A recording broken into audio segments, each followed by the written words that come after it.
की, भारत माता की।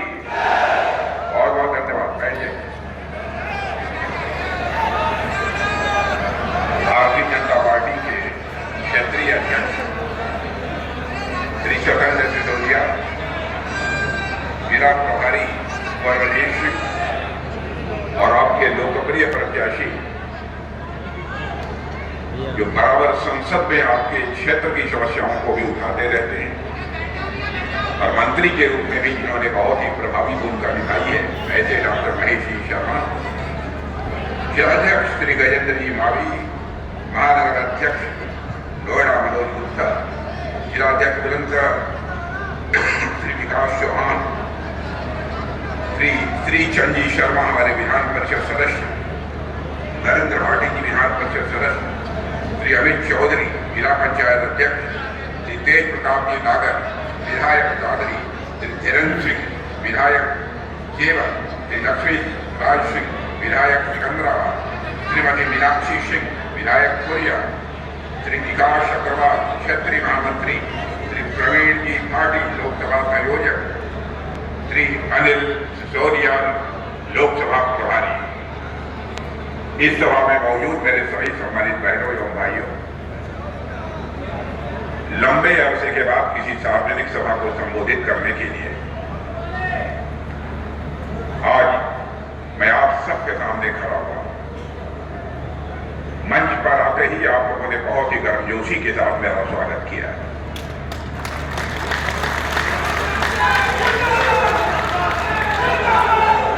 आप लोगों ने फूलों का गुलदस्ता भेंट कर मेरा स्वागत किया।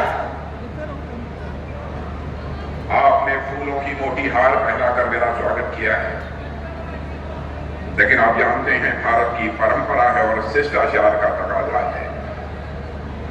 स्वागत, अभिनंदन और सलाम दुआ कभी एक तरफा नहीं होना चाहिए। इसे मैं भी अपनी तरफ से शीश झुकाकर आप सभी बहनों भाइयों का हार्दिक अभिनंदन करता हूं। आप सभी का मैं स्वागत करता हूं।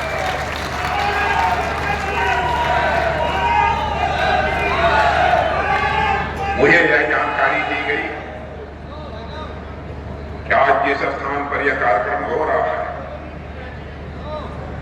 वह स्वर्गीय मेघनाथ सिंह जी के द्वारा निर्मित यह विद्यालय है। बहनों भाइयों, स्वर्गीय मेघनाथ सिंह जी के प्रति मेरे मन में बहुत सम्मान है। और मैं यदि कहूं स्वर्गीय मेघनाथ सिंह जी का मुझे पुत्रवत इसलिए यदि प्राप्त था तो यह कहना भी अतिशयोक्ति नहीं होगी। आज यदि पहली बार उनके द्वारा निर्मित इस विद्यालय में यदि मैं आया हूं, एक बार मैं हृदय से स्वर्गीय मेघनाथ सिंह जी के प्रति भी अपनी हार्दिक श्रद्धांजलि अर्पित करता हूं।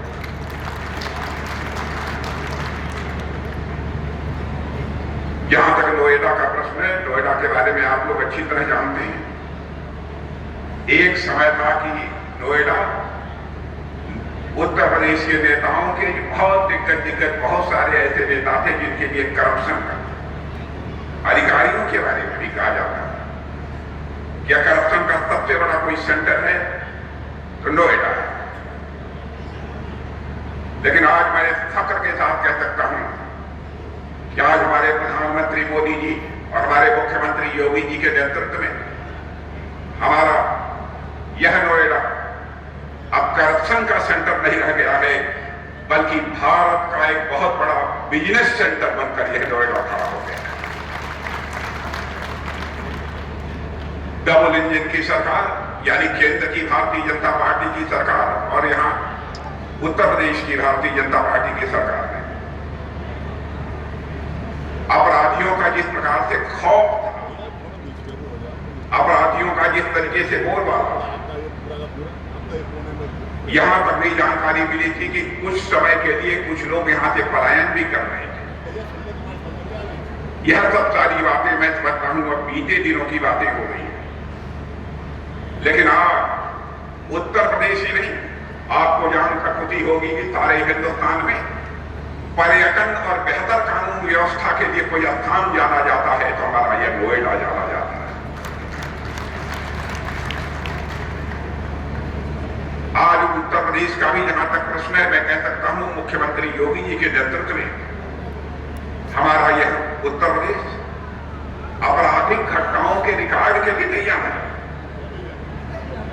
बल्कि बड़ी मात्रा में भारत के कोने कोने से, दुनिया के दूसरे देशों से जो यहां पर निवेश हो रहा है, इन्वेस्टमेंट हो रहा है, चमचमाती हुई जो एक्सप्रेस वे की यहां पर सड़कें, बेहतरीन जो कानून व्यवस्था है, इसके लिए हमारा नोएडा जाना जाता है। यही बगल में जेवर एयरपोर्ट है।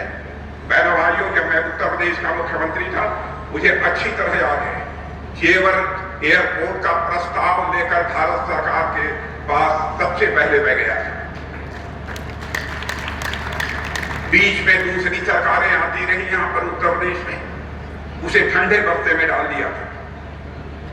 लेकिन मैं सचमुच आभार व्यक्त करना चाहता हूं भारत के प्रधानमंत्री मोदी जी के प्रति और यहां के मुख्यमंत्री योगी जी के प्रति कि उन्होंने संकल्प ले लिया कि चाहे जो कुछ भी हो, जेवर की धरती पर इस भारत का एक सबसे बड़ा एयरपोर्ट बनकर रहेगा।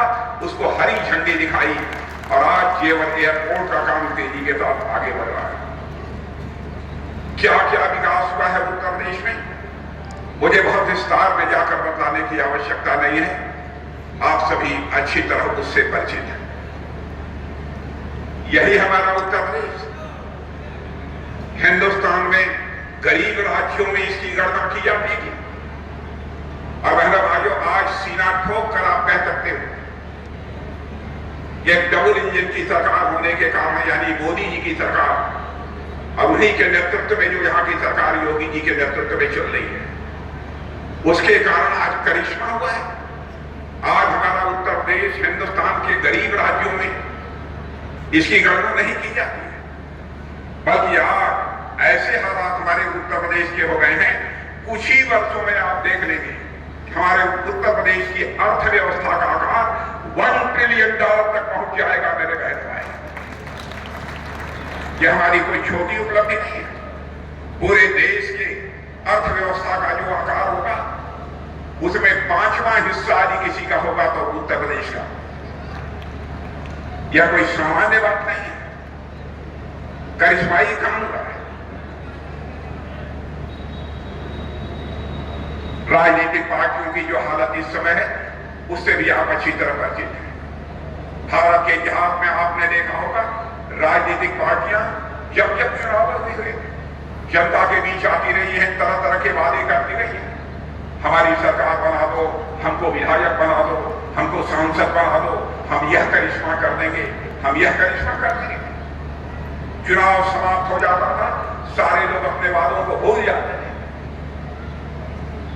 लेकिन मैं सीना ठोक कर कह सकता हूं बहनों भाइयों, हिंदुस्तान की अकेली राजनीतिक पार्टी भारतीय जनता पार्टी है, जो कहती है वो करती है।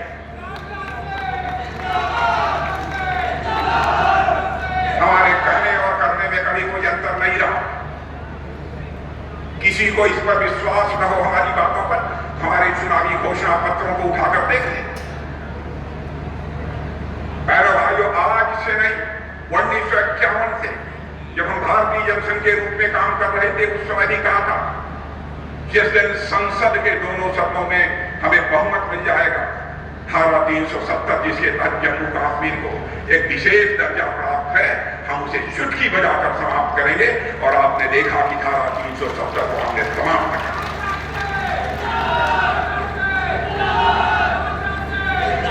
आज जम्मू कश्मीर का वही दर्जा है जो हिंदुस्तान के अन्य राज्यों में।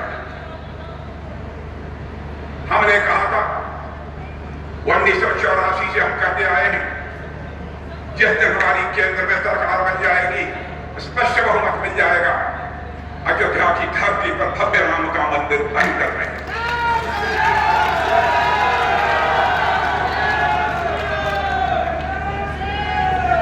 हम लोग आंदोलन कर रहे थे, उस समय नारे लगाते थे, राम लला हम आएंगे, मंदिर यही बनाएंगे। ये कांग्रेस सपा बसपा के लोग हम लोगों से पूछते थे, आप लोग बार बार नारे लगाते हैं, राम लला हम आएंगे, मंदिर यही बनाएंगे, लेकिन तारीख नहीं बनाएंगे। मेरे बहनों भाइयों, आपने देख लिया अयोध्या की धरती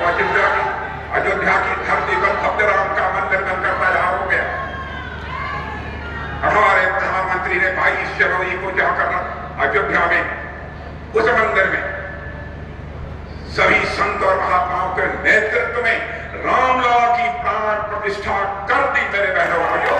जो कहा था वो करके दिखा।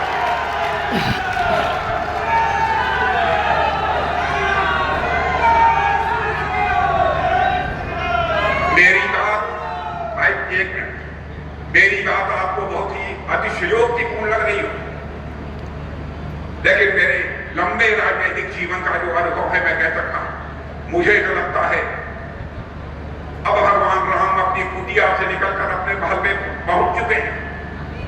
बहनों भाइयों, अब इस हिंदुस्तान में राम राज्य का आगाज होकर रहेगा, ऐसा मेरा पक्का विश्वास है।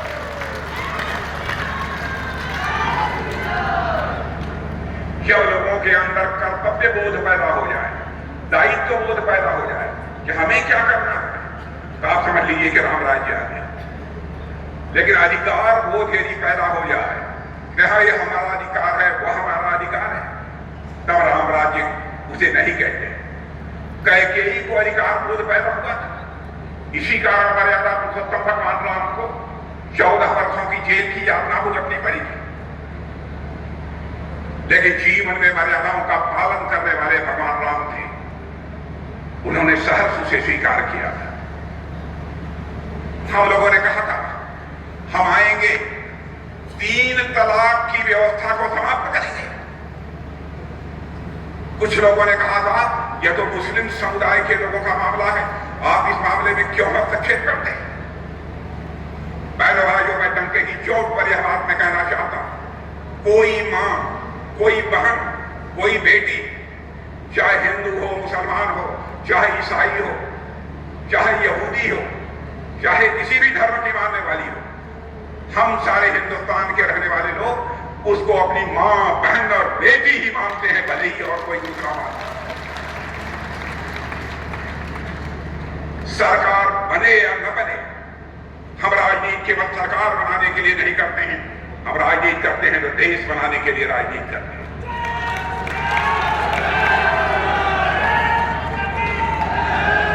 कोई नाराज हो जाए या खुश हो जाए, हमें इस बात की चिंता नहीं है।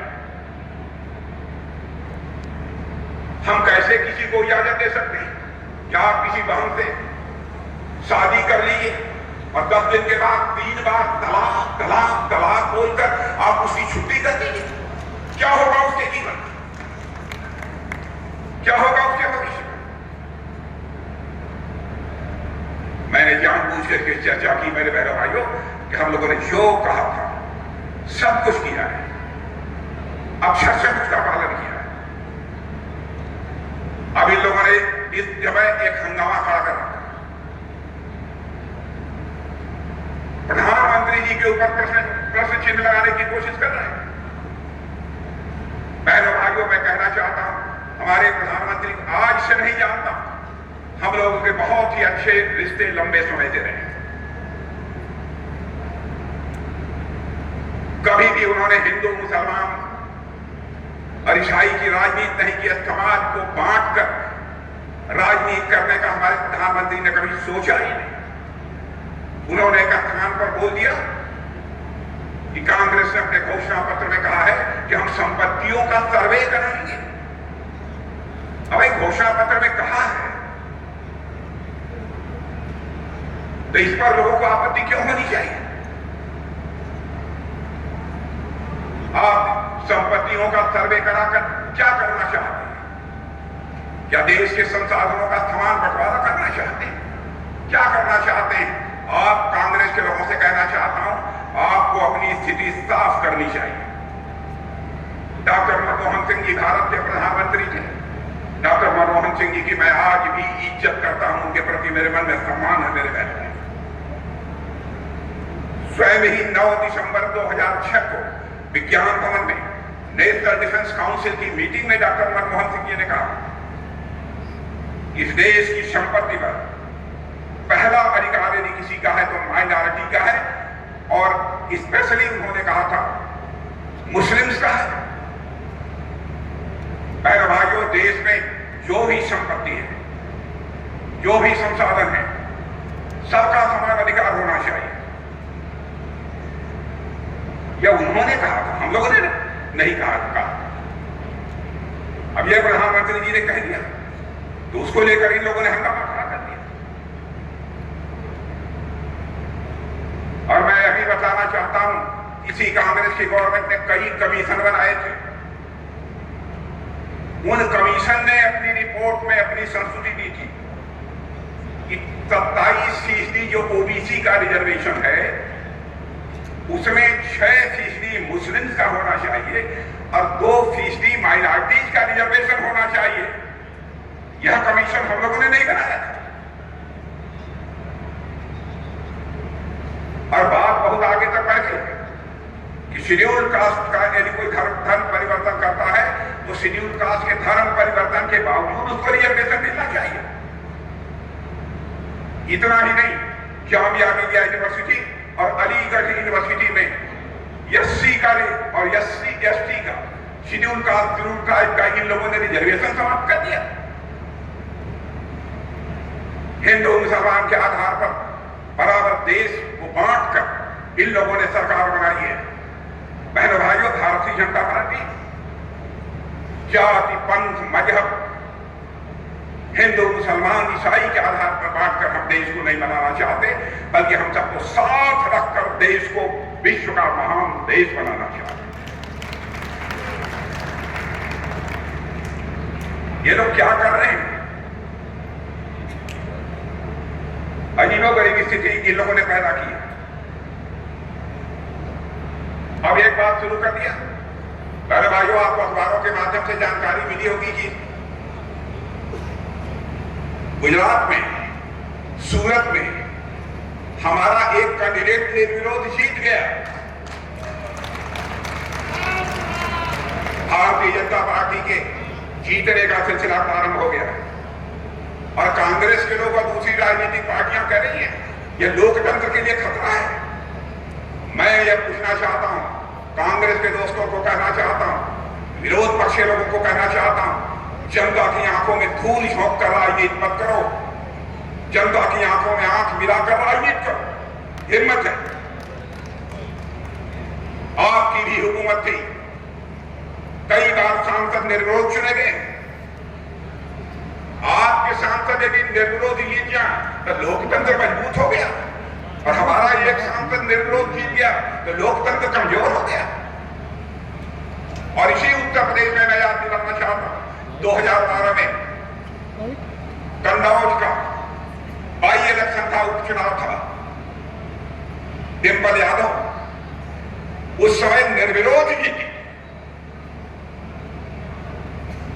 उस समय कांग्रेस सपा बसपा के लोगों को लोकतंत्र के ऊपर खतरा दिखाई नहीं दिया था। कहां ले जाना चाहते हैं लोग इस देश को?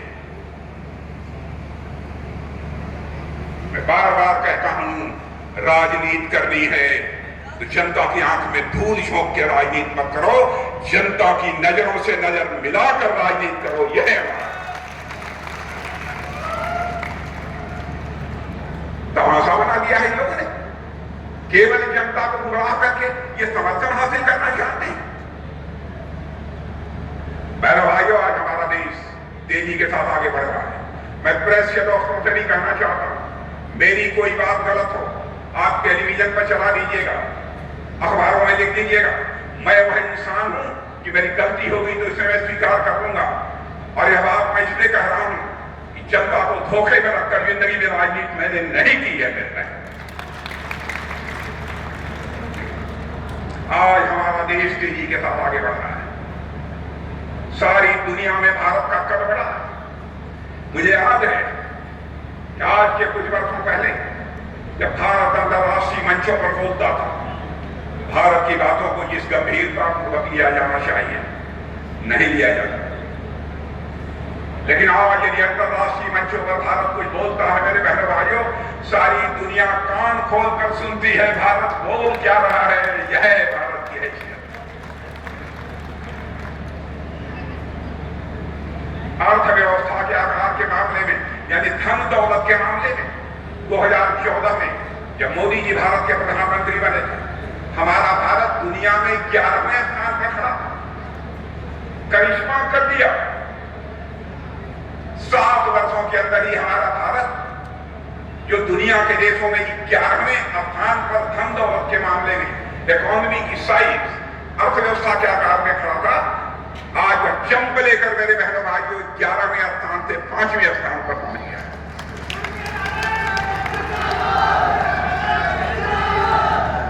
दुनिया की बहुत बड़ी बड़ी वित्तीय संस्थाएं, फाइनेंशियल फर्म्स आज यह दावा कर रही हैं कि भारत विश्व की सर्वाधिक तेजी से आगे बढ़ने वाली अर्थव्यवस्था है।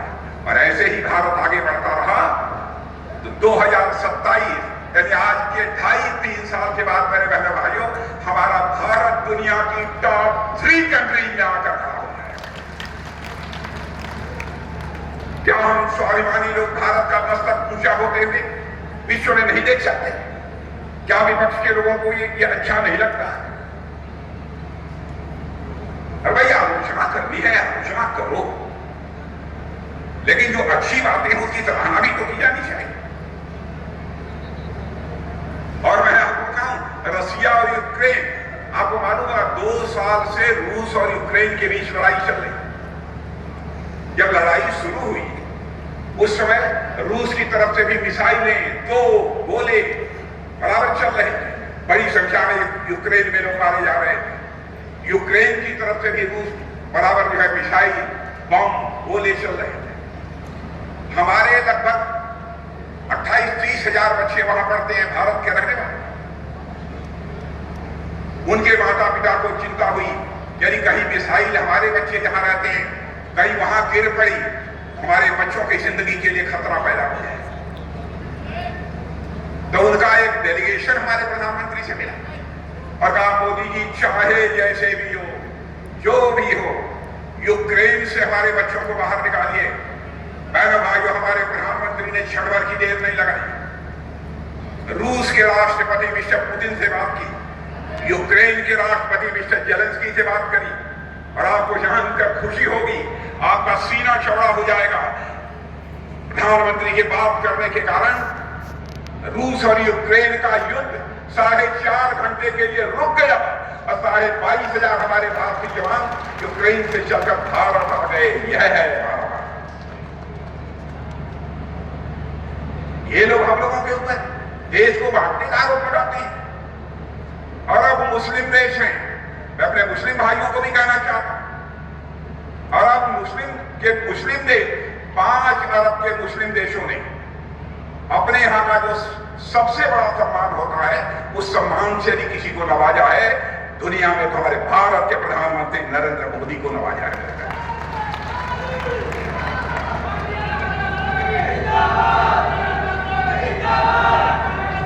मैं रक्षा मंत्री हूं, सुन लेना मेरे बहनों भाई, फाइटर एयरक्राफ्ट यहां नहीं बनता।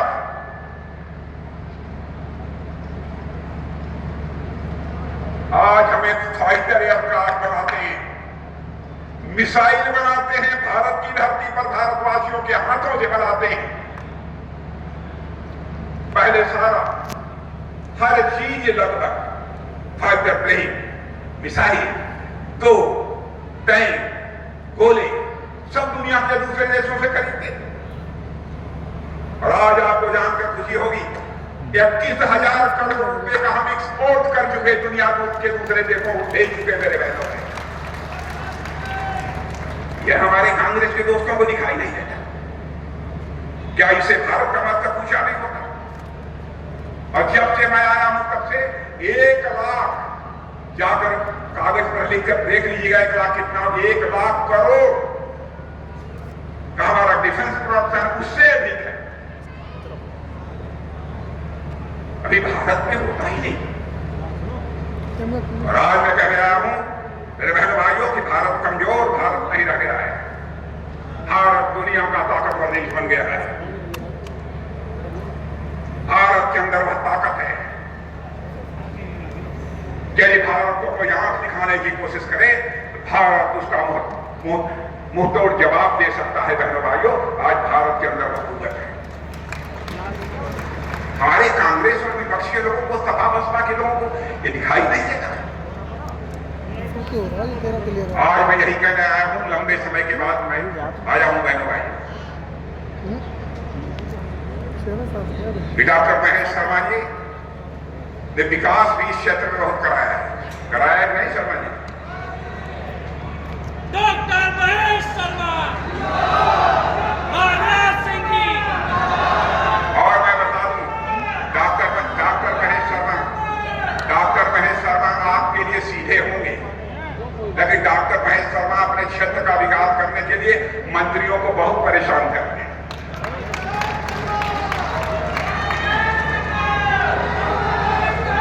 यदि रोड ना बना दादरी से एनटीपीसी तक तो इसलिए मैंने बहनों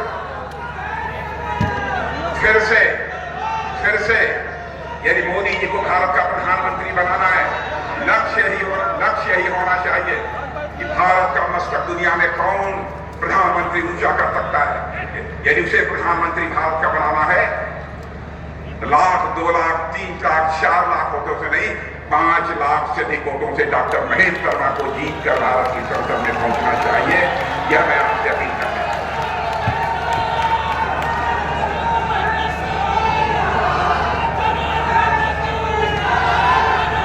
तो मैं चलूं चले? नहीं, कुछ पानी नहीं लाया हो कि नहीं? मीठा होगा कुछ लाया हो? अरे चलिए, इस बार तो नहीं। मैं डॉक्टर महेश शर्मा जी से कहूंगा, एक बार कभी चुनाव जब हो जाए, जब आपका मन हो, जब लोग कहें, एक बार मुझे फिर से यहां बुला लीजिएगा।